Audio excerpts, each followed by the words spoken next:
সাল্লাল্লাহু আলাইহি ওয়াসাল্লাম আবু জেহেল একদিন নবীজির সামনে এসে নবীজিকে শুনিয়ে শুনিয়ে আল্লাহ তাআলার কাছে দোয়া করে, বলে, আল্লাহ, আপনি যদি সত্যই এই কোরআন নাজিল করে থাকেন তাহলে আমাদের উপরে পাথর বর্ষণ করেন অথবা যন্ত্রণাদায়ক শাস্তি দেন। দোয়া করতেছে আল্লাহ তাআলার কাছে নবীজিকে শোনায়া শোনায়া। এখন কথা হলো, যদি তার এটা মনই চায় যে আল্লাহ তাআলা তাকে শাস্তি দেখ, নবীজিকে শোনায়া বলার কি দরকার?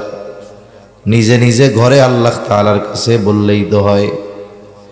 আর একটা বিষয় হলো, ওরা তো মুশরিক, তাহলে ওরা কি আল্লাহ তাআলাকে বিশ্বাস করতো নাকি? বলে হ্যাঁ, তারা আল্লাহ তাআলার অস্তিত্বে বিশ্বাস করত। এ কথাটা আমাদের নয়, তারা যে আল্লাহর অস্তিত্বে বিশ্বাস করত এই কথার সাক্ষ্য স্বয়ং আল্লাহ তাআলা দিয়েছে। মক্কার মুশরিকরা আল্লাহর ব্যাপারে, আল্লাহ তাআলার অস্তিত্বের ব্যাপারে বিশ্বাসী ছিল। আল্লাহ তাআলা কোরআনুল কারীমের মধ্যে বলেন, وَلَئِنْ سَأَلْتَهُمْ مَنْ خَلَقَ السَّمَاوَاتِ وَالْأَرْضَ لَيَقُولُنَّ اللَّهُ। আপনি যদি মক্কার মুশরিকদেরকে জিজ্ঞাসা করেন, মান খালাকাস সামাওয়াতি ওয়াল আরদ, আসমান এবং জমিনের স্রষ্টাকে, আপনি যদি মক্কার মুশরিকদের কাছে জানতে চান, জিজ্ঞাসা করেন, ওরা ওদের দেবদেবীর কথা বলবে না, লাত মানাত উজ্জার কথা বলবে না। আল্লাহ তাআলা তাকিদ যোগ করে জানায় দেন, বলেন, লা ইয়াকুলুন্নাল্লাহ, অবশ্যই অবশ্যই তারা বলবে আসমান জমিনের স্রষ্টা হলেন আল্লাহ। আল্লাহ তাআলা আরেক জায়গায় বলেন, ওয়ালা ইন সাআলতাহুম মান নাযালা মিনাস সামাই মাআন ফাআহইয়া বিহিল আরদা বা'দা মাউতিহা লা ইয়াকুলুন্নাল্লাহ। আপনি যদি মক্কার মুশরিকদেরকে জিজ্ঞাসা করেন কে আসমান হতে পানি বর্ষণ করে, শুধু তাই না, ফাআহইয়া বিহিল আরদা বা'দা মাউতিহা, কে ওই পানির দ্বারা মৃত জমিনকে পুনরায় পুনরুজ্জীবিত করে, তার মানে ফেটে শক্ত চৌচির হয়ে যাওয়া ফসল উৎপাদনের অনুপযুক্ত জমিনটা বৃষ্টির পানির দ্বারা কে ফসল উৎপাদনের জন্য উপযুক্ত করে তোলে। তারা তাদের দেবদেবীদের কথা বলবে না, তারা আপনার প্রশ্নের জবাবে কি বলবে? আল্লাহ বলেন, লা ইয়াকুলুন্নাল্লাহ, অবশ্যই অবশ্যই এগুলো যিনি করেন তিনি কে? বলবে বৃষ্টি দেয়ও আল্লাহ, জমিন থেকে ফসল উৎপাদন করেও আল্লাহ। আরেক জায়গায় আল্লাহ তাআলা বলেন, ওয়ালা ইন সাআলতাহুম মান খালাকাহুম লা ইয়াকুলুন্নাল্লাহ। আপনি যদি তাদের অস্তিত্বের ব্যাপারে তাদের জিজ্ঞাসা করেন যে তাদেরকে কে সৃষ্টি করেছে, নাস্তিকদের মতো তারা বলবে না আমরা এমনিতেই সৃষ্টি হয়েছি, আমাদের কোনো স্রষ্টা নাই। বরং তাদেরকে সৃষ্টির ব্যাপারে জিজ্ঞাসা করলেও তারা একই কথা বলবে, লা ইয়াকুলুন্নাল্লাহ, অবশ্যই অবশ্যই তারা বলবে আমাদের স্রষ্টাকে। তাহলে মক্কার মুশরিকদের আল্লাহর প্রতি বিশ্বাস দেখছেন, যে ওদের বিশ্বাসের সাক্ষ্য আল্লাহ তাআলা দিচ্ছে যে আল্লাহরে ওরা বিশ্বাস করে। তাহলে প্রথম বিষয়টা হলো তারা যে আল্লাহ তাআলার অস্তিত্বে বিশ্বাসী, এইটা বুঝলাম। এই জন্যই তো আল্লাহ তাআলার কাছে তারা দোয়া করছে। নবীজি বলেন, আবু জেহেল তো আল্লাহর কাছে দোয়া করছেই, আল্লাহ তাআলা আবু জেহেলের দোয়াও কবুল করছে। বদরের দিন সকালবেলায় আবু জেহেল আল্লাহ তাআলার কাছে দোয়া করে, বলে, আল্লাহ, আজকে যারা হকের উপরে আছে আপনি তাদেরকে বিজয় দান করবেন। নবীজি বলেন, আল্লাহ তাআলা আবু জেহেলের দোয়া কবুল করেছে। বদরের ময়দানে যারা হকের উপরে ছিল, সত্যের উপরে ছিল, আল্লাহ রব্বুল আলামিন তাদেরকেই বিজয় দান করেছে। তাহলে আবু জেহেল আল্লাহ তাআলার অস্তিত্বের ব্যাপারে বিশ্বাসী ছিল। এই জন্য আল্লাহ তাআলার কাছে দোয়া করতেছে। তবে দোয়া নবীজির সামনে করার কারণটা কি? অনেক সময় আছে কিছু কথা একজনকে শোনায় বলার দ্বারা উদ্দেশ্য হইল তারে কষ্ট দেওয়া, তাকে একটু তিরস্কার করা। মোট কথা আবু জেহেল মূলত নবীজিকে শোনায়া শোনায়া আল্লাহর কাছে এই কথাই বলতেছে মূলত, যে আল্লাহ, আমার মতো যোগ্য ব্যক্তি থাকতে, আমার মতো একজন গ্রহণযোগ্য নেতা থাকতে, আমার পেছনে কত মানুষ, ধন সম্পদের অভাব নাই, আমার জ্ঞান গরিমার অভাব নাই, আমার মতো লোক থাকতে আপনি এই মুহাম্মাদের উপরে কোরআন নাজিল করলেন, এই কামটা কেমনে করলেন? তা যদি আপনি সত্যই এইটা করে থাকেন তাইলে আমাকে উপরে আযাব দেন, পাথর নিক্ষেপ করেন, শাস্তি দিয়ে শেষ করে দেন। অনেক সময় মানুষ নিজের ক্ষতির জন্য দোয়া করে, কিন্তু আসলে ওইটা অন্তর দিয়ে করে না। অনেক সময় বলে না, যাই রে এই কথা, এটা শোনার আগে আমি মরলাম না কেন? আর একজনের ছেলে খুব ভালো উন্নতি অগ্রগতি হয়েছে, তার একজন আলেম, ভালো বড় আলেম হয়েছে, কয় আরে অমুকের বুলা এত বড় আলেম, হায় রে হায়, এই খবর শোনার আগে মরলাম না কেন? হিংসায় এরকম দোয়া অনেকে করে না। এ সময় যদি আজরাইল আইসা বলে আপনার তো মরতে মন চাই, তাহলে চলেন আমার লাগে, ওকে বোঝায় আসলে কি আমি মরতে চাইছি নাকি, এমনি এমনি করছি আর কি। তা আসলেও আবু জেহেল আযাব চায় না, কিন্তু নবীজিকে শোনায়া বলতেছে নবীজিরে কষ্ট দেওয়ার জন্য। অনেক সময় এমন হয় দুইজন বন্ধু, একজন খুব শরীফ ভদ্র মানুষ, নরম মানুষ, কেউ যদি কোনো টিটকারি করে, কথা বলে, সে কোনো জবাব দেয় না। মনে রাখতে হবে অনেক সময় জবাব না দেওয়াটা সবচাইতে বড় প্রতিবাদ। আপনাকে আমাকে যদি কোনো জাহেল মূর্খ উদ্দেশ্য করে কোনো কথা বলে, খোসা মারে, প্রতিবাদ না করাটা এটাই বড় প্রতিবাদ, জবাব না দেওয়া। এই জন্য রহমানের বান্দাদের গুণাবলীর মধ্যে অন্যতম এক গুণ, আল্লাহ তাআলা বলেন, ওয়া ইযা খাতাবাহুমুল জাহিলুনা ক্বালু সালামা। এরা যদি রহমানের বান্দাদের উদ্দেশ্য করে কিছু বলে, যেমন হুজুরকে উদ্দেশ্য করে যদি কেউ এটা জঙ্গি, এটা মোল্লা, মানুষের বাড়ি খায়, দেখবেন কোনো হুজুর জবাব দেয় না, কিছু কয়, বোঝে ওটা জাহেল, ওর কাজই ওরকম বলা। তা ওর এই কথার প্রতিবাদ করে খালি খালি নিজের শব্দ নষ্ট করে লাভ আছে? তা রহমানের বান্দাদের গুণাবলী এরকম। নবীজি তো চুপ, কিন্তু ওই যে বন্ধু তো ভদ্র, কিন্তু সাথে যেটা আছে ওইটা খুব পাওয়ারফুল। এবার প্রতিবাদ করে কি বলে, এই মিয়া, আমার বন্ধুটারে নরম পাইছো না, এর জন্য যা মন চাই কও, আমাকেও এরকম কিছু বইলা দেখো, একবারে সাইজ করে দেব। বন্ধু প্রতিবাদ করে না, নবীজি তো চুপ, কিন্তু নবীজি তো বন্ধু দুনিয়ার কোনো সাধারণ মানুষের নয়। কার? জোরে বলেন না, কার? নবীজি কিছু বলে না, কিন্তু আল্লাহ তাআলা বলেন, হাবিব আপনারে বলতেছে, আমি চুপ থাকি কেমনে? নবীজির পক্ষ থেকে আল্লাহ তাআলা জবাব পাঠায় দিছে। সুবহানাল্লাহ বলেন। আল্লাহ তাআলা কেমন যেন বলেন, ও আবু জেহেল, তোমরা যা বলো, তোমরা যা করো, এই তোমাদের কর্ম আসলে শাস্তির উপযুক্ত তোমরা হয়ে গেছো। তোমরা যেটা চাও সেটারই উপযুক্ত তোমরা। আসলে তোমাদের উপরে পাথর বর্ষণ করাই দরকার, তোমাদেরকে যন্ত্রণাদায়ক শাস্তি দেওয়াই দরকার। কিন্তু কেন পাথর বর্ষণ করি না, কেন শাস্তি বর্ষিত করি না, আযাব দেই না জানো? অতীতে আমার আপনার নবীর আগে যত নবী ছিলেন, আল্লাহ তাআলা যদি কোনো নবীর উম্মতের অবাধ্যতার কারণে সেই উম্মতকে শাস্তি দেওয়ার ব্যাপারে আল্লাহ তাআলা সিদ্ধান্ত নিতেন, ওই নবী যেই এলাকার জন্য নবী ছিলেন, যেই গোত্রের জন্য নবী ছিলেন, যেই সম্প্রদায়ের জন্য নবী ছিলেন, আল্লাহ তাআলা ওই সম্প্রদায়, ওই জাতির উপরে আযাব দেওয়ার আগে ওই জাতির জন্য যাকে নবী হিসাবে প্রেরণ করেছিলেন, আগে তাকে নিরাপদ জায়গায় সরিয়ে নিতেন। এরপরে তার অবাধ্য উম্মতের উপরে আল্লাহ তাআলা আযাব দিতেন। তার মানে যেই এলাকার নবীর অবাধ্য উম্মতদেরকে আল্লাহ শাস্তি দিবেন, বা যেই এলাকায় আল্লাহ শাস্তি দিবেন, ওই এলাকার জন্য যিনি নবী, তাকে আগে নিরাপদে আল্লাহ সরায় নিতেন। আমার আপনার নবীর আগে সব নবী তো ছিল নির্দিষ্ট কোনো এলাকার জন্য নবী, কিন্তু আমার আপনার নবী কোন জায়গার জন্য নবী? শুধু মক্কার জন্য, মদিনার জন্য? আমার আপনার নবী গোটা সৃষ্টি জগতের জন্য নবী। তার মানে গোটা কুল কায়নাতের সৃষ্টি জগতের একটা ইঞ্চি জায়গাও বাকি নাই যেই জায়গার নবী আমার আপনার নবী নয়। সুবহানাল্লাহ বলেন।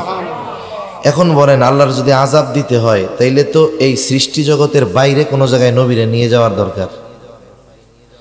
কারণ এক জায়গায় রহমাতুল লিল আলামিন থাকবে আর ওই জায়গায় আযাব আসবে, এটা কি হইতে পারে? অনেক সময় দেখবেন একজন অপরাধ করছে, অন্যায় করছে, ওই মজলিসে বড় সম্মানিত একজন ব্যক্তি আছে, দেখতেছে যে উনি খুব অপরাধ করতেছে কিন্তু কিছু বলে না। পরে যখন ওই লোকটা চলে যায়, সম্মানিত ব্যক্তি বলে, তুমি যা করছো তুমি তো শাস্তির উপযুক্ত ছিলা, কিন্তু শাস্তি দিলাম না কেন? অমক যদি না থাকতো তাইলে তোমার অবস্থা খারাপ হয়ে যাইত, অমকের সম্মানার্থে তোমার শাস্তি দেওয়া হয় নাই। তার মানে অনেক সময় দুনিয়ায় অনেকে ব্যক্তির সম্মানার্থে শাস্তি থেকে বেঁচে যায়। একথাই আল্লাহ তাআলা বলেন, ওয়ামা কানাল্লাহু লিয়ুআযযিবাহুম ওয়া আনতা ফীহিম। আল্লাহ তাআলা আমার আপনার নবীজিকে বলেন, ও হাবিব, আপনি কষ্ট নেবেন না, ওরা যা বলে যা করে ওরা তো শাস্তির উপযুক্ত, পাথর বর্ষণের উপযুক্ত, যন্ত্রণাদায়ক শাস্তির উপযুক্ত, কিন্তু কেন আমি তাদেরকে শাস্তি দেই না, আযাব দেই না? শুনে নেন, আপনি যতক্ষণ তাদের মাঝে আছেন আমি ততক্ষণ তাদেরকে আযাব দিব না, কারণ আপনি হলেন রহমাতুল লিল আলামিন, আপনি হলেন রহমত। যেই জমিনের উপরে রহমাতুল লিল আলামিনের অবস্থান আছে ওই জমিনের উপরে আমি আল্লাহ কেমন করে আযাব দেই?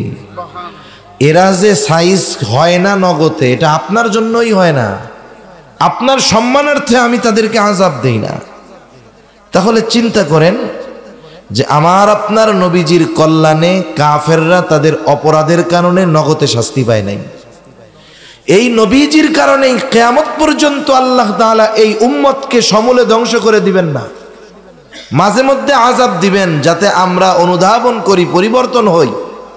কিন্তু অতীতের অনেক নবীকে আল্লাহ তাআলা এমন আযাব দিয়েছেন সমূলে ক্লিয়ার, আল্লাহ তাআলা করেন না, করবেন না। কেন?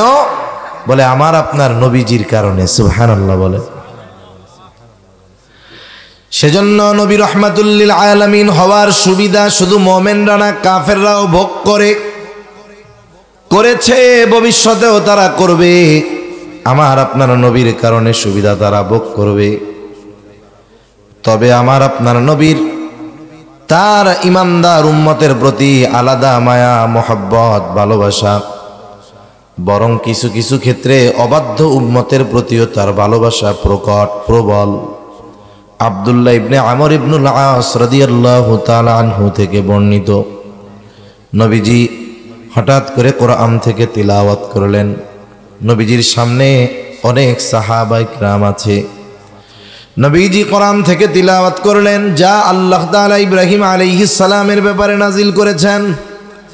ইব্রাহিম আলাইহিস সালামের ব্যাপারে আল্লাহ নাজিল করেছেন। ইব্রাহিম আলাইহিস সালাম তার গুনাহগার উম্মতের ব্যাপারে আল্লাহ তাআলার কাছে দোয়া করেছে। কি দোয়া? বলে, রব্বি ইন্নাহুন্না আযলালনা কাসীরাম মিনান নাস ফামান তাবিআনি ফাইন্নাহু মিন্নি ওয়া মান আসানি ফাইন্নাকা গফুরুর রহিম।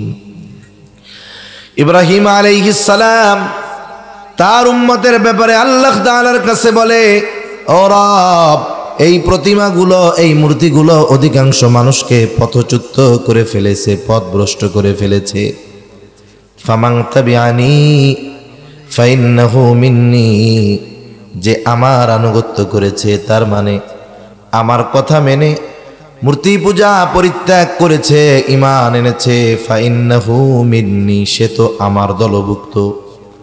কিন্তু আমার উম্মত সবাই তো আমার কথা মেনে মূর্তি পূজা ছাড়ে নাই, যদিও ছাড়ে নাই এরপরেও তারা তো নবীর উম্মত, ঠিক কিনা বলেন? আমার আপনার নবীজির নবুয়তির পর কিয়ামত পর্যন্ত যত মানুষ আসবে, যে যে ধর্মের অনুসারী হোক না কেন, সকলেই নবীর উম্মত। আর প্রত্যেকটা নবী তার উম্মত, মুমিন হোক আর বেঈমান হোক, প্রত্যেকটা নবী তার উম্মতকে মোহাব্বত করে ভালোবাসে। অনেক সময় সন্তান খারাপ যেটা, এইটার জন্য মা বাবার চিন্তা বেশি থাকে। ভালোগুলোর তো একটা রাস্তা হইছে, কিন্তু যেটা মন্দ এটার জন্য মা বাবা আল্লাহর কাছে দোয়া করে বেশি, চিন্তা করে বেশি। মায়া মোহাব্বতে, ভালোবাসার কারণে সন্তান খারাপ হইলেও তাকে মা বাবা দূরে সরায় দেয় না, বারবার আল্লাহর কাছে দোয়া করে, আল্লাহ বাকি পোলাপানগুলার মতো যদি এটা একটু ভালো হয়ে যাইতো তাইলে আমি মইরাও শান্তি পাইতাম। এই যে সন্তান খারাপ, এরপরেও তার জন্য মায়া কেন? সন্তান যে মোহাব্বত আছে, যে ভালোবাসা আছে, যে এই জন্য দেখেন সন্তানের প্রতি ভালোবাসার কারণে সন্তান খারাপ হইলেও মা বাবা দূরে ঠেলে দেয় না। বলেন তো, এই মা বাপ তার সন্তানরে যত বেশি ভালোবাসে, তার চাইতে নবী তার উম্মতকে বেশি ভালোবাসে না কম ভালোবাসে? বাস্তবিক কথা হলো, নবীর উম্মতের প্রতি ভালোবাসা কত এটা পরিমাপ করা অসম্ভব। বাস্তবিক অর্থে আমাকে আপনাকে কে ভালোবাসে কেমনে বুঝবো? এই পৃথিবীতে হাজারো নজির আছে, বিপদে পড়ে মা বাবা সন্তানকে বিপদের সময় ঠেলে দিয়েছে, ছেড়ে দিয়েছে। তার মানে বাস্তবিক অর্থ হলো, দুনিয়ায় কে বেশি ভালোবাসে এটা বোঝা যায় তখন বিপদে পড়বে যখন। সুসময়ে বন্ধু অনেক হয়, দুঃসময়ে কেউ কাছে আসে না। সুসময়ে তেল মারার, পাম মারার, স্লোগান মারার লোকের অভাব হয় না। বিপদে পড়লে কয় তারে আমি চিনি না, ঠিক কিনা বলেন? সুসময়ে বন্ধু অনেক হয়, দুঃসময়ে কে থাকে? মনে করেন আপনার বন্ধু একটা আছে, খুব ভালো বন্ধু, খালি আপনারে পাম মারে আর কি, কয় বন্ধু তোমার জন্য তো আমি জীবন দিতে প্রস্তুত। তা আপনি টেনশন মুক্ত যে এমন একজন বন্ধু যদি পাশে থাকে তাইলে তো কোনো অসুবিধা নেই। এখন গেছেন মনোহরগঞ্জ বাজারে, ওইখানে একটু গ্যাঞ্জাম ট্যাঞ্জাম লাগছে একজনের সাথে। এখন আপনি চিন্তা করতেছেন আমি তো আর একা না, আমার সাথে বন্ধু আছে যেটা আমার লেগে জীবন দিয়া দিব। এই চিন্তা করে আপনি ডানে বামে তাকায় দেখেন আপনার জন্য জীবন দেওয়া বন্ধু হাওয়া হয়ে গেছে, মানে এটার আর খুঁজে টুজে পাওয়া যাচ্ছে না। যাক, ওইখান থেকে কোনো মতে মুসিবত থেকে উদ্ধার হইয়া বাড়ি আসছেন, সিএনজিতে নামার সাথে সাথে দৌড় দিয়া গলা জড়ায় ধরে কয় বন্ধু তোমার লেগে আমি জীবন দিয়া দিব। বলেন তো এরে এখন আপনি কি করবেন? আগে পিটাবেন না এরে? কি বলবেন? যাই বেটা, তুমি যদি আমাকে ভালোই বাসতা, ওই মুসিবতের সময় আমাকে ফালায় রাইখা সবাই চলে গেলেও তুমি আমার পাশে থাকতা, ঠিক কিনা বলেন? তার মানে দুনিয়ার বন্ধু আসল বন্ধু নয়। আসলে আমার আপনার কল্যাণকামী কে? বলে মুসিবতের সময় যে আপনার আমার পাশে থাকে। দুনিয়ার বিপদ আপদ মুসিবত চোখ বন্ধ হলেই শেষ, এটা কোনো মুসিবত নয়। আসল মুসিবত হলো কিয়ামতের দিন।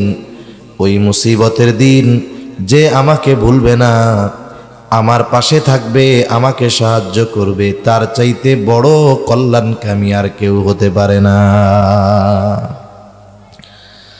দুনিয়ায় অনেক সময় মা সন্তানের জন্য জীবন দিয়ে দেয়, সন্তান মার জন্য জীবন দিয়ে দেয়। বলেন তো কিয়ামতের দিন ওই মা সন্তানের জন্য কি করবে? কিছু করবে না। আল্লাহ তাআলা বলেন, ইয়াউমা ইয়াফিরুল মারউ মিন আখিহি ওয়া উম্মিহি ওয়া আবিহি ওয়া সাহিবাতিহি ওয়া বানিহি লিকুল্লি ইমরিইম মিনহুম ইয়াউমাইযিন শা'নুন ইউগনি।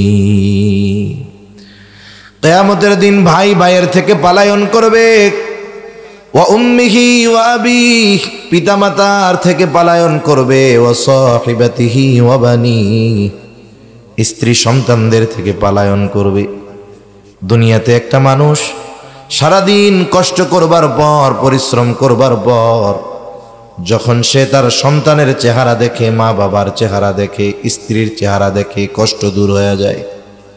প্রবাসে যুবক থাকে, সারাদিন 18 ঘন্টা 16 ঘন্টা পরিশ্রম করবার পর রাতে যখন বাসায় আসে, কত কষ্ট কত পরিশ্রম, এসে যখন মোবাইলে হোয়াটসঅ্যাপের মধ্যে মেসেঞ্জারের মধ্যে আদরের সন্তানের চেহারাটা দেখে, আব্বা ডাক শুনে সাথে সাথে কষ্ট দূর হয়ে যায়।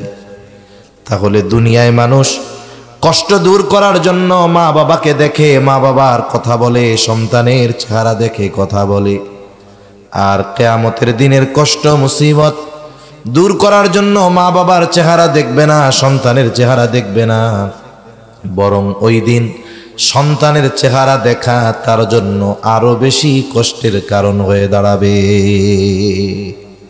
ওই দিন তাদের থেকে পালায়া থাকবে, দেখা দিতে চাইবে না। তাহলে ওই কিয়ামতের দিন কেউ কাউকে চিনবে না, কিন্তু নবী তার উম্মতকে ভুলবে না। সুবহানাল্লাহ। সবাই ওই দিন চিন্তিত থাকবে, আমার আপনার নবীও চিন্তিত থাকবে। সবাই চিন্তিত নিজের জন্য, নবী চিন্তিত উম্মতের জন্য। কত চিন্তা নবীর। একটা মানুষ যখন সর্বোচ্চ চিন্তিত হয়, পেরেশানগ্রস্ত হয়, যত আরামের বিছানা হোক, রুমের মধ্যে এসি হোক, যত ভালো ব্যবস্থাপনা থাক, তার চিন্তা তাকে বিছানায় গা এলাতে দেয় না, চোখে ঘুম আসতে দেয় না। দেখা যাবে বিছানা থেকে উঠে হাঁটে পায়চারি করে, বাড়ির ছাদ থাকলে একবার ছাদে যায়, আবার ঘর থেকে বের হয়ে উঠানে হাঁটে। তার মানে চিন্তাগ্রস্ত ব্যক্তি এক জায়গায় স্থির থাকতে পারে না, সে শুধু স্থান পরিবর্তন করে।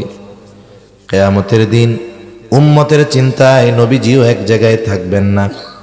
নবীজি একবার চলে যাবেন হাউজে কাউসারের কাছে, না জানি তার কোনো উম্মত পানি পানে মাহরুম হয়ে যায়। আবার চলে যাবেন পুলসেরাতের কাছে, না জানি কোনো উম্মত পুল পাড়ি দিতে ব্যর্থ হয়ে যায়। আবার চলে যাবেন মিজানের কাছে, না জানি কোনো উম্মত ধরা পড়ে যায় ওজনে। আবার চলে যাবেন জাহান্নামের দরওয়াজায়, না জানি কোনো উম্মতকে জাহান্নামে দিয়ে দেওয়া হয়। আবার উম্মতের জন্য সুপারিশ দরকার, আল্লাহ তাআলার কাছে এসে উম্মতের জন্য সুপারিশ করবে। সব নবী জান্নাত অভিমুখে রওনা হয়ে যাবে, জান্নাতের দরজায় পৌঁছিয়ে যাবে। জান্নাতের দরওয়াজা বন্ধ, খোলা হবে না। জিজ্ঞাসা করা হবে, কি ব্যাপার, দরজা খোলা হচ্ছে না কেন? জান্নাতের পাহারাদারদের পক্ষ থেকে জবাব আসবে, যিনি আসলে খোলা হবে তিনি আসেন নাই, কোথায় তিনি? বলে হাসরের ময়দানে। কি করে? বলে উম্মতের নাজাতের চিন্তায় চিন্তিত। বলে ততক্ষণ পর্যন্ত জান্নাতের দরজা খোলা হবে না যতক্ষণ না নবীজি জান্নাতের উদ্দেশ্যে আসবেন, জান্নাতের দোরগোড়ায় আসবেন। আর নবী ততক্ষণ জান্নাতের উদ্দেশ্যে রওনা হবেন না যতক্ষণ না তার ওই উম্মত, যার মধ্যে যারা পরিমাণ ঈমান ছিল, তার ব্যাপারেও যতক্ষণ আল্লাহ তাআলার পক্ষ থেকে ক্ষমার নিশ্চয়তা নবী না পাবেন, ততক্ষণ পর্যন্ত আমার আপনার নবী নিজে জান্নাত অভিমুখে রওনা হবে না। তাহলে সব নবী তার উম্মতকে ভালোবাসে, আমার আপনার নবী আমাকে আপনাকে ভালোবাসে। ইব্রাহিম আলাইহিস সালাম তার গুনাহগার উম্মতের জন্য ক্ষমা চেয়ে দোয়া করে।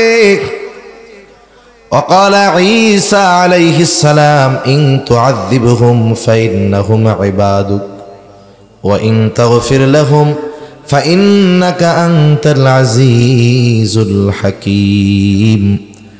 ঈসা আলাইহিস সালাম তার উম্মতের জন্য দোয়া করে বলে, আল্লাহ আপনি যদি এদের শাস্তি দেন, আপনি যদি তাদেরকে শাস্তি দেন, তারা তো আপনারই বান্দা।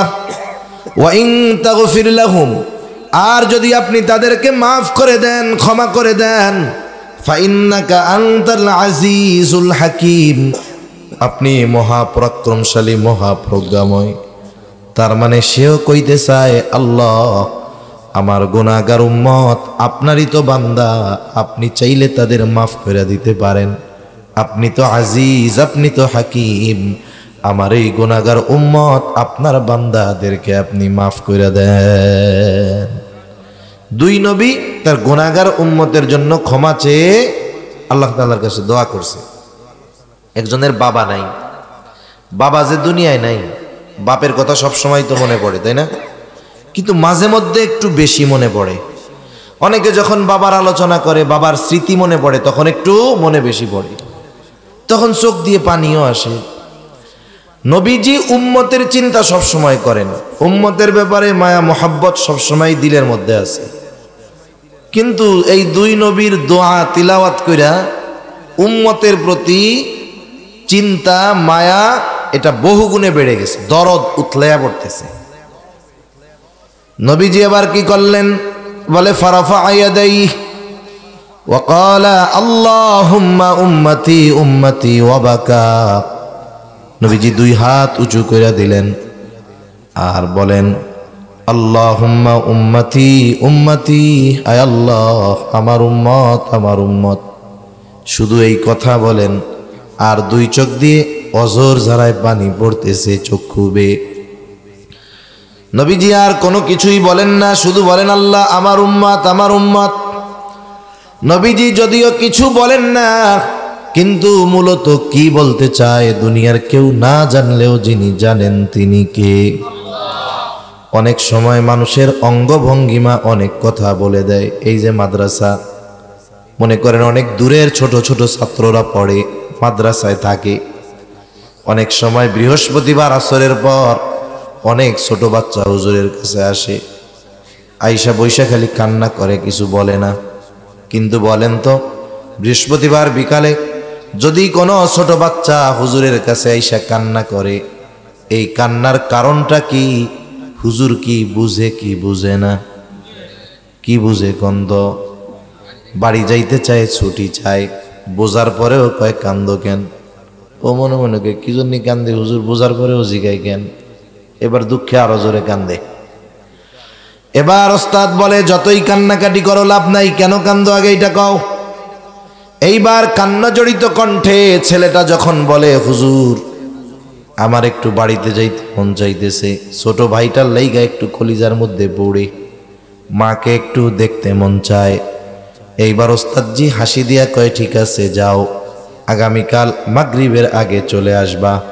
এখন বিষয় হলো ছাত্রের কান্নার কারণ জানার পরেও ছাত্রের মুখে কান্নার কারণ কেন শুনতে চায়? বলে এটা ওস্তাদ এবং ছাত্রের মধ্যে মোহাব্বতের বহিঃপ্রকাশ। নবীজির কান্নার কারণ কি আল্লাহ তাআলা জানার পরেও কেন তিনি জিব্রাইলের মাধ্যমে শুনতে চায়?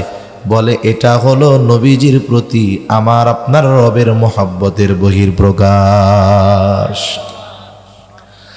জিব্রাইল আলাইহিস সালামকে আল্লাহ তাআলা বলে ইয়া জিব্রিল ইযহাব ইলা মুহাম্মদ, তুমি মুহাম্মাদের কাছে চলে যাও, তাকে গিয়া জিজ্ঞাসা করো তার কান্নার কারণ কি।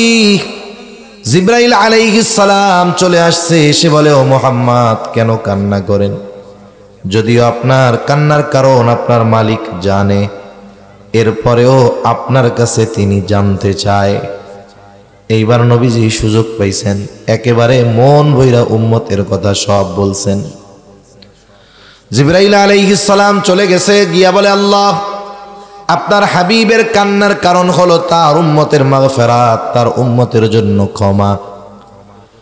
এইবার জিব্রাইল আলাইহিস সালামকে আল্লাহ তাআলা বলেন জিব্রাইল যাও আমার হাবিব মুহাম্মদকে গিয়ে জানিয়ে দাও আমি অচিরেই তাকে তার উম্মতের ব্যাপারে সন্তুষ্ট করব, তাকে আমি অসন্তুষ্ট করব না। সূরা দুহার মধ্যে আল্লাহ তাআলা বলেন ওয়ালা সাউফা ইউতিকা রাব্বুকা ফাতারদা, অচিরেই আপনার রব আপনাকে এমন কিছু দিবে আপনি সন্তুষ্ট হয়ে যাবেন। এই আয়াতের তাফসিরে এই হাদিস আসছে, আল্লাহ বলেন অচিরেই আপনার রব আপনাকে এমন কিছু দিবে আপনি সন্তুষ্ট হয়ে যাবেন। নবী বলেন আমার একটা উম্মত যতক্ষণ জাহান্নামে থাকবে ততক্ষণ পর্যন্ত আমি সন্তুষ্ট হব না। আল্লাহ বলেন এমন কিছু দিমু আপনি খুশি হয়ে যাবেন। আর নবী বলে কি যে আমার একটা উম্মত যতক্ষণ জাহান্নামে থাকবে ততক্ষণ পর্যন্ত আমি খুশি হব না। সুবহানাল্লাহ, কেমন মোহাব্বত, কেমন মায়া উম্মতের জন্য, কেমন ভালোবাসা। উম্মতের দ্বারা আঘাতপ্রাপ্ত হওয়ার কারণেও আমার আপনার নবীর হৃদয়ে উম্মতের জন্য এত রহমত, এত মায়া। নবী উম্মতের জন্য বদদোয়া করেন নাই, তায়েফে গেছেন, পাথর মাইরা রক্তে রঞ্জিত করে ফেলছে নবীকে।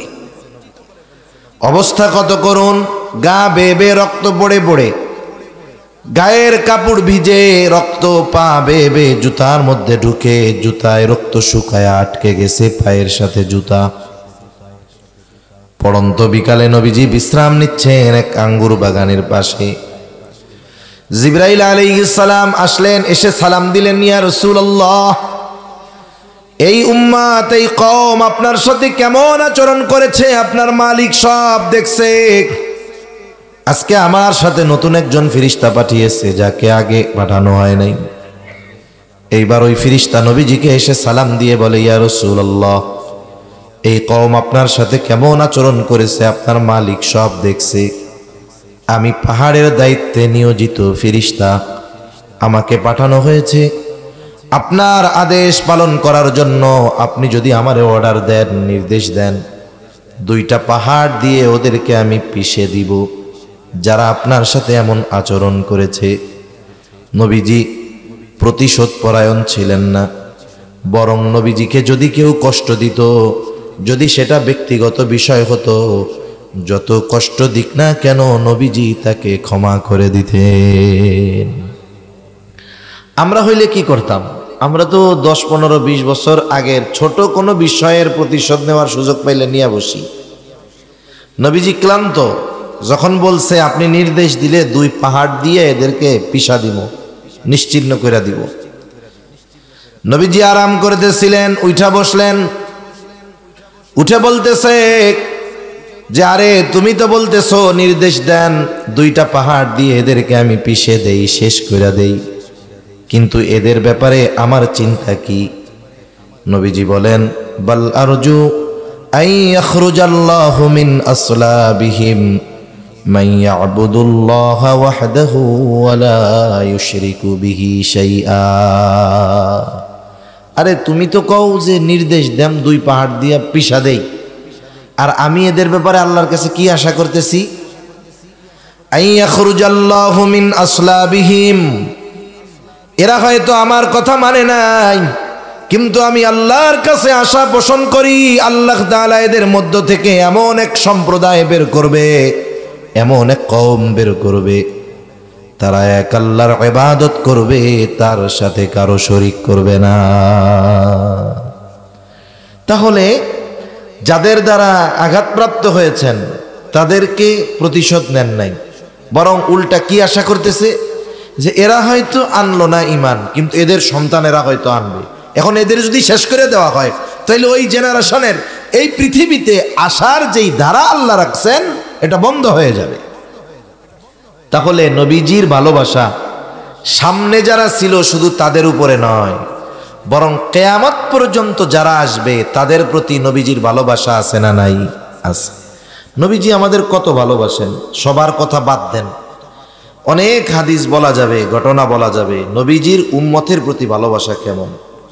অনেক সময় আছে না যে এমন ব্যক্তি, ওই এক ব্যক্তির কথা আমরা এত বিশ্বাস করি যে 1 গ্রামের মানুষ কইলেও এরকম বিশ্বাস করি না। এরকম কিছু ব্যক্তি আছে না যে তার ব্যক্তিত্বের কারণে, তার মর্যাদার কারণে, অবস্থানের কারণে তার কথা 1000 মানুষের কথার বিপরীতে আমরা গ্রহণ করি।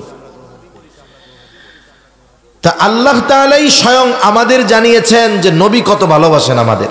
দুনিয়ার অন্য সব কিছু একদিকে রাখেন, আমাদের যে নবী ভালোবাসেন এই ভালোবাসার সাক্ষ্য স্বয়ং দিছেন কে? আল্লাহ তাআলা দিছেন। বেশি সময় কষ্ট দিব না, আমি অল্প সময়ের মধ্যে শেষ করে দিব।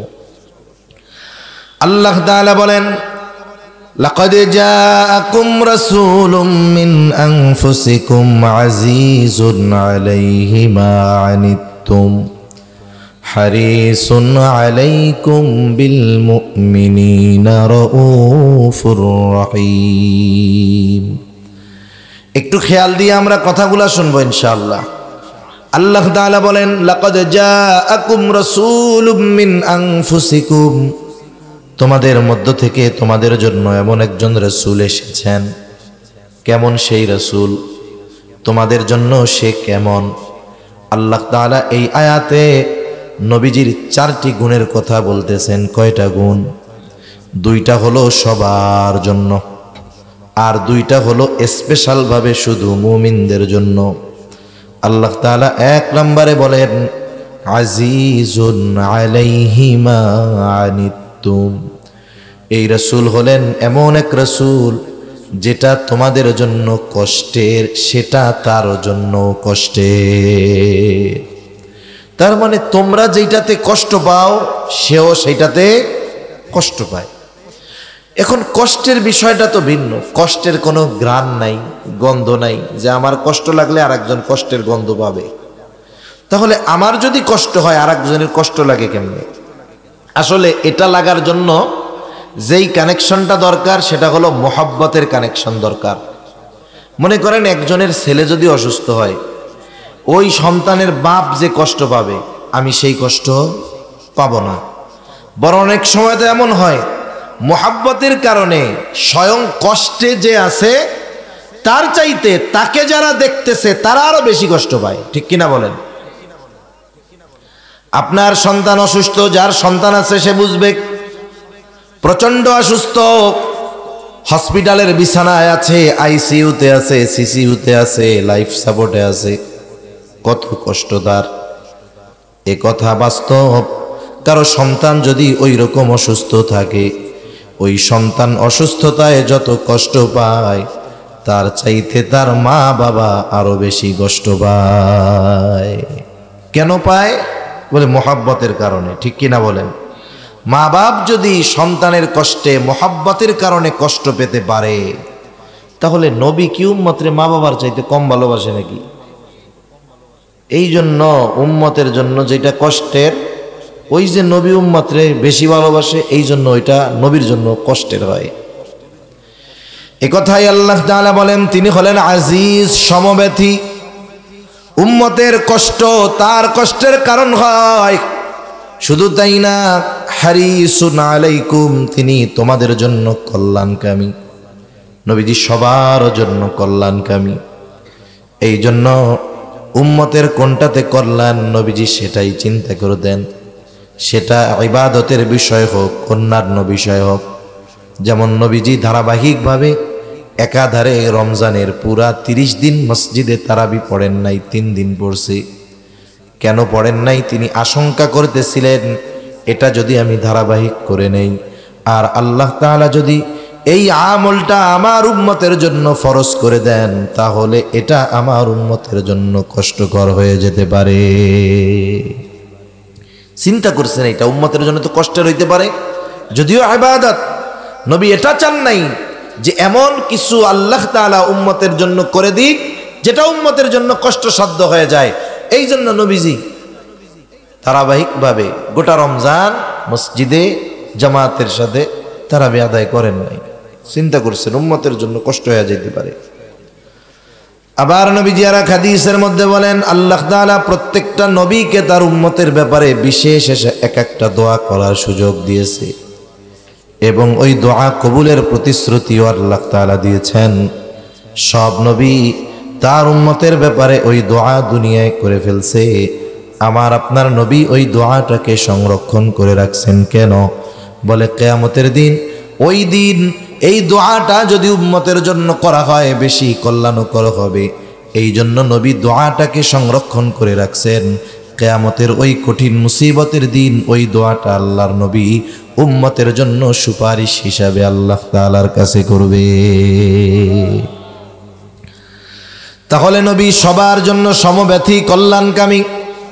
তবে আল্লাহ তাআলা বলছেন লাকাদ মান্নাল্লাহু আলাল মুমিনিন, মুমিনদের জন্য বিশেষ অনুগ্রহ। এই জন্য মুমিনদের প্রতি নবীজির বিশেষ মায়া, বিশেষ মোহাব্বত। এ কথা আল্লাহ তাআলা বলেন বিল মুমিনিনা রাউফুর রহিম। মুমিনদের ব্যাপারে এই নবী হলেন রউফ, মুমিনদের ব্যাপারে এই নবী হলেন রহিম। বলেন তো রউফুর রহিম কার গুণবাচক নাম? জোরে বলেন কার? দুনিয়ার কোন সৃষ্টি রউফুর রহিম হতে পারে না। দুনিয়ার কোন মানুষ রউফুর রহিম হতে পারে না। রউফুর রহিম হলেন আল্লাহ, অতি সদয় আল্লাহ, পরম দয়ালু আল্লাহ। ওই আল্লাহ যিনি নিজে রউফুর রহিম। তবে তার হাবিবের ইমানদার উম্মতের প্রতি ভালোবাসা কত গভীর, কত বেশি, এই কথা প্রকাশ করতে গিয়ে আল্লাহ তাআলা স্বয়ং তার গুণবাচক শব্দ রউফুর রহিম আমার আপনার নবীর সাথে ব্যবহার করেছে। আল্লাহ তাআলা বলেন, এই নবী হলেন এমন নবী, তিনি তার মুমিন উম্মতদের জন্য অতি সদয় পরম দয়ালু। নবীজি, আল্লাহ তাআলা নবীজির ব্যাপারে বলতেছে এই নবী তার মুমিন উম্মতের জন্য কি অতি সদয় পরম দয়ালু, অথচ অতি সদয় পরম দয়ালুকে আর আল্লাহ বলতেছেন এই নবী তার উম্মতের জন্য অতি সদয় পরম দয়ালু। এ কথা যদি আমরা একটু হৃদয় দিয়ে বুঝতে পারি, আশা করি বোঝা কষ্টকর নয় যে এই উম্মতের প্রতি, আমাদের প্রতি নবীজির মহব্বত কত বেশি। যেই নবীর উম্মতের প্রতি ভালোবাসার সাক্ষ্য স্বয়ং আল্লাহ দিলেন, এই ভালোবাসার কথা প্রকাশ করতে গিয়ে নিজের গুণবাচক শব্দ নবীজির শানে ব্যবহার করলেন।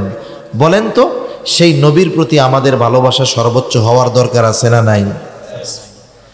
এজন্য নবীজিকে ভালোবাসা মুমিনের ঈমান। নবীজিও বলেন, লা ইউমিনু আহাদুকুম হাত্তা আকুনা আহাব্বা ইলাইহি মিন ওয়ালিদিহি ওয়া ওয়ালাদিহি ওয়ান নাসি আজমাইন। নবীজি বলেন, তোমাদের মধ্যে কেউ ততক্ষণ পর্যন্ত মুমিন হতে পারবে না যতক্ষণ না সে তার পিতা মাতা সন্তান সন্ততি এক কথায় সকলের চাইতে আমাকে বেশি ভালো না বাসবে। তার মানে প্রকৃত ঈমানদার যে, সে নিজের জীবনের চাইতে নবীকে বেশি ভালোবাসে। এখন বলেন তো, আমি আপনি যাকে নিজের জীবনের চাইতে বেশি ভালোবাসি, তার জন্য জীবন দিতেও কোনো বাধা নাই, কোনো চিন্তা নাই, বলেন তো ওই ব্যক্তির জন্য, ওই ব্যক্তির খুশির জন্য অন্য কিছু করা এটা তো সাধারণ ব্যাপার হওয়ার কথা। বলেন, আপনি যার জন্য জীবন দিতে পারবেন তার জন্য 10 টাকা ব্যয় করায় সমস্যা আছে? যার জন্য জীবন দিতে পারবেন তার জন্য দাড়ি রাখায় সমস্যা আছে? তার জন্য, তার খুশির জন্য লম্বা জামা পরায় সমস্যা আছে? তার খুশির জন্য, তার জীবন আদর্শের আলোকে নিজের জীবনকে সাজাতে কোনো সমস্যা আছে?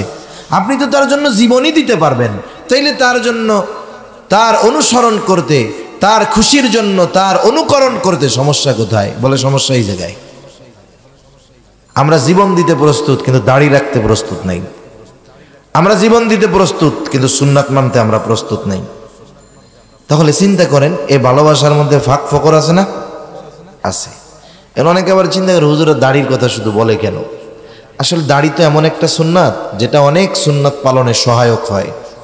দাড়ি হলো এমন এক সুন্নাত, এ দাড়ি থাকার কারণে অনেকের গোনা করতে মন চাইলেও দাড়ির কারণে করতে পারে না, লজ্জার ঠেলায়। আল্লাহর ভয়ে না করুক, কমপক্ষে দাড়ির ভয়ে করে যে মানুষে কইব যে দেখ দাড়ি নিয়ে কি কাজটা করতেছে।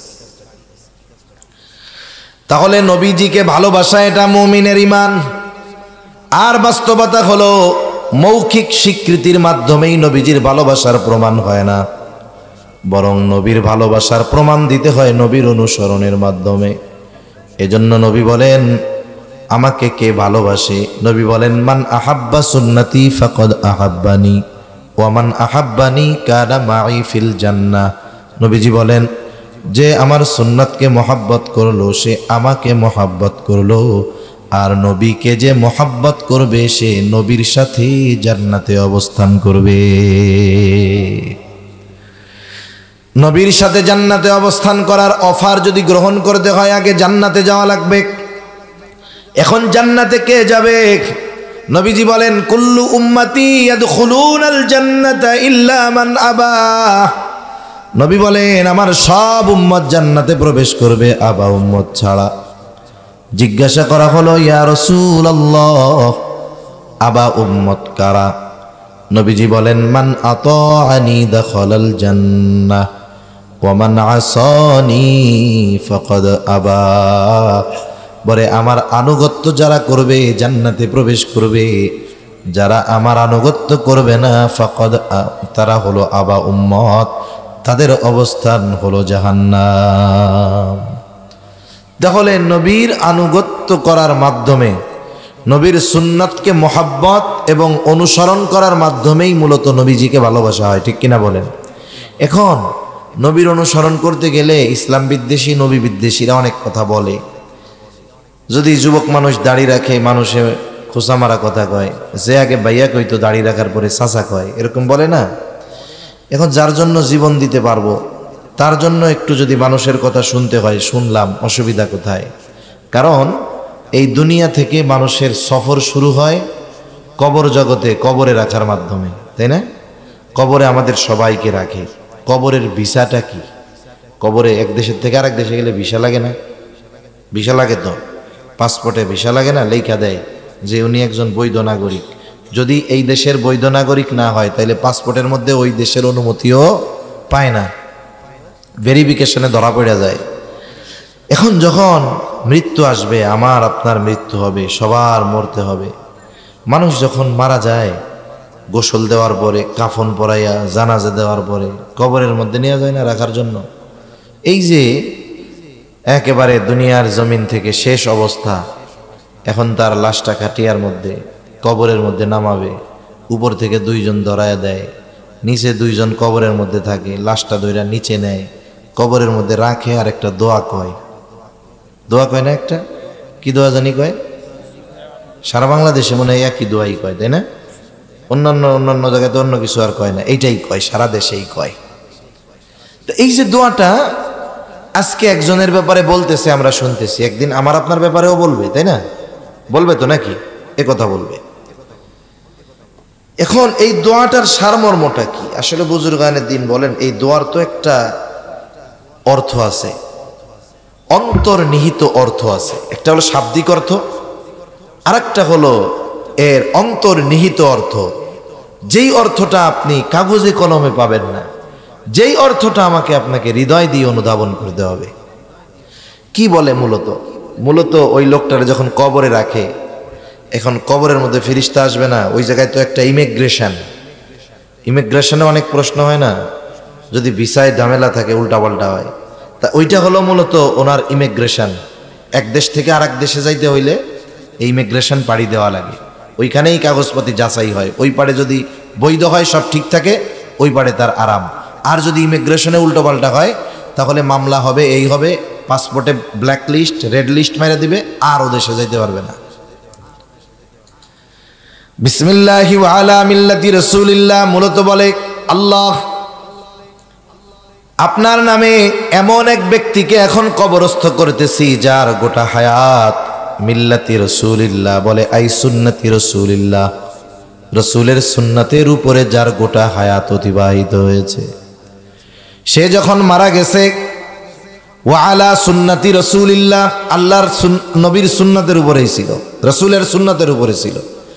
এখন তাকে যখন আমরা কবরস্থ করতেছি, বলে ওয়া আলা সুন্নতি রাসূলিল্লাহ, এখনো রাসূলের সুন্নাতের সাথেই আছে, এই অবস্থায় তারে কবরে রাখতেছি। চিন্তা করেন, এই কথাগুলো যার ব্যাপারে বলে কবরে রাখা হলো, দেখা গেল তার সুন্নাতের খবর নাই, মুখে দাড়ি নাই, কিচ্ছু নাই। বলেন তো, এই কথাটা যদি ওই রকম কোনো ব্যক্তির ব্যাপারে বলা হয়, তাহলে এই কথাটা তার ব্যাপারে সত্য হবে নাকি মিথ্যা হবে? এত কিছু কইয়া রাখছে, এখন ইমিগ্রেশন অফিসার আইসা প্রশ্ন করতে গিয়া দেখবে যা কইছে সব তার উল্টা। তার মানে এবারের মধ্যে ঝামেলা আছে, সাইজ শুরু হয়ে যাবে। এজন্য মূলত জীবনটা এমনভাবেই সাজানোর দরকার। মাউতের কথা তো বলা যায় না, বলা যায় নাকি? আমি এইখান থেকে বাসায় নাও ফিরতে পারি, তবে জীবনটা এমনভাবে হবে, আমি যদি এখনই মারা যাই, এখন আমাকে কবরস্থ করার সময় ওই দোয়াটা আমার ব্যাপারে যেন সত্য হয়। এইভাবে যদি জীবন সাজানো যায়, এভাবে যদি দুনিয়ার হায়াত অতিবাহিত করা যায়, যে আমি এখন মারা গেলে আমাকে কবরে রাখার সময় বিসমিল্লাহি ওয়া আলা মিল্লাতি রাসূলিল্লাহ আমার ব্যাপারে বলবে, এটা শুধু বলবে তা নয়, ওই বাক্যের সাথে, কথার সাথে আমার সূরাত, আমার সব কিছুর মিল থাকবে। এমনভাবে যদি এই হায়াত অতিবাহিত করা যায়, তাইলে আখিরাত